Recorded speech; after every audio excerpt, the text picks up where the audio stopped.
I would like to make a quick note before we begin.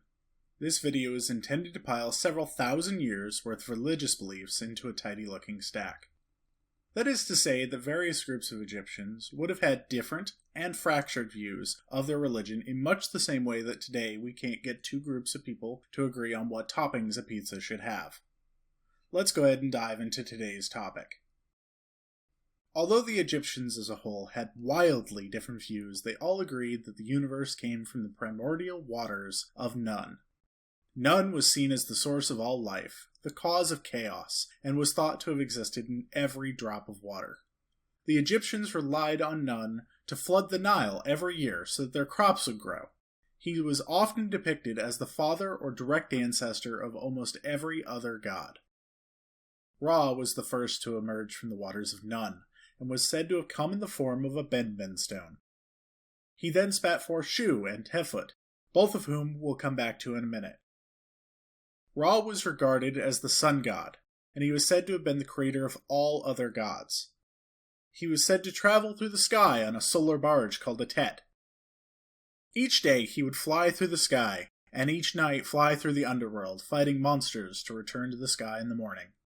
Ra eventually merged with the gods Amun and heru'ur to become amun-ra, or ra-horakhty, dependent on the time period. Shu, one of Ra's children, was the god of wind, air, and light. As the god of light, Shu marked the separation of day and night, which represented the world of the living and of the dead. He was said to have given the breath of life to all living creatures. Tefnut, another of Ra's children, was the goddess of moisture. She was known as the Eyes of Ra, the left eye representing the moon and the right eye representing the sun. Together, Shu and Tefnut gave birth to two children, Nut, the sky goddess, and Geb, the god of the earth. Nut and Geb are said to have become locked in a perpetual embrace. Fearing that Nut would give birth to children who would claim his throne, Ra ordered Shu to separate them.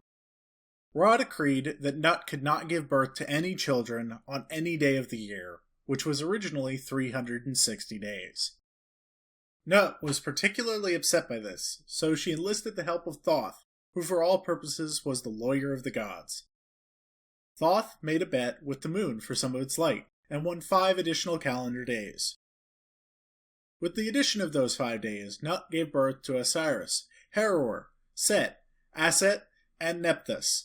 As a result, Thoth is often depicted as a descendant of Nut, and essentially makes him the first time traveler to have created himself. Osiris, the first of Nut's children, is the god-king of the underworld and of the dead. He became the king of the underworld when his brother Set murdered him. His job as king was to pass judgment upon dead souls. In order to enter his kingdom, the dead had to take a perilous journey to the Hall of Judgment. Once there, the dead had their heart weighed on a scale against a feather of Mot. The person was not expected to be perfect, and it was very common for the person to argue in their own defense so as to make the feather heavier. heru'ur, the second of Nut's children, absorbed a number of local gods, to include the hawk god, Nekeni, Wur, the god of light, and went on to become the patron god of the pharaohs. He was originally considered to be the counterpart and enemy of Set. Set represented Lower Egypt, while heru'ur represented Upper Egypt. The two were said to be locked in a battle, and if either succeeded in victory, the world would end, and everything would slip back into chaos. In later years, heru'ur merged with Ra, as mentioned previously.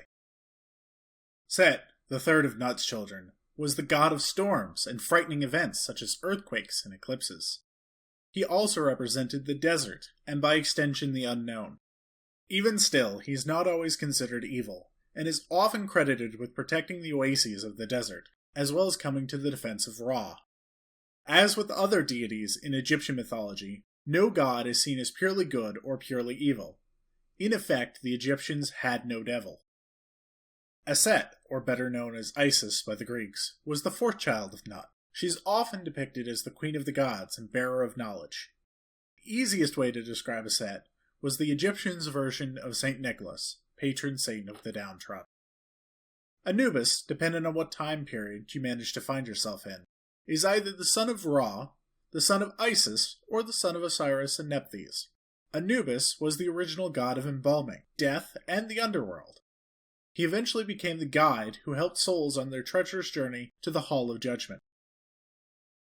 Beyond the list presented here, there are dozens, even hundreds of lesser-known gods and goddesses, each with dozens of myths about their creation, role, and unique influences on groups of Egyptians. Many gods were merged over time or changed names. Some were impregnated by tainted lettuce. Some were only worshipped for a few years before becoming something else. In any case, the Egyptians were fantastic at creating interesting stories to explain their existence, many of which were often filled with massive plot twists, acts of heroics, and boats around every corner. I'd like to give a quick shout out to Catherine, who helped with the artwork in this video. Her help was greatly appreciated, and I've included a link to her site in the description if you'd like to check out more work by her. In addition, this video is part of a collaboration with Mythology. Mythology has created a fantastic video on ancient Egypt, documenting how the Egyptians had such an amazing and well-regulated army at a time when other nations were struggling just to keep their populations fed. If you're interested, you can check out that video in the description. Finally, if you enjoyed this video, please remember to like, comment, and subscribe. If you particularly enjoyed this video and would like to see us do more videos on other cultures and their beliefs, feel free to leave a comment in the comment section down below.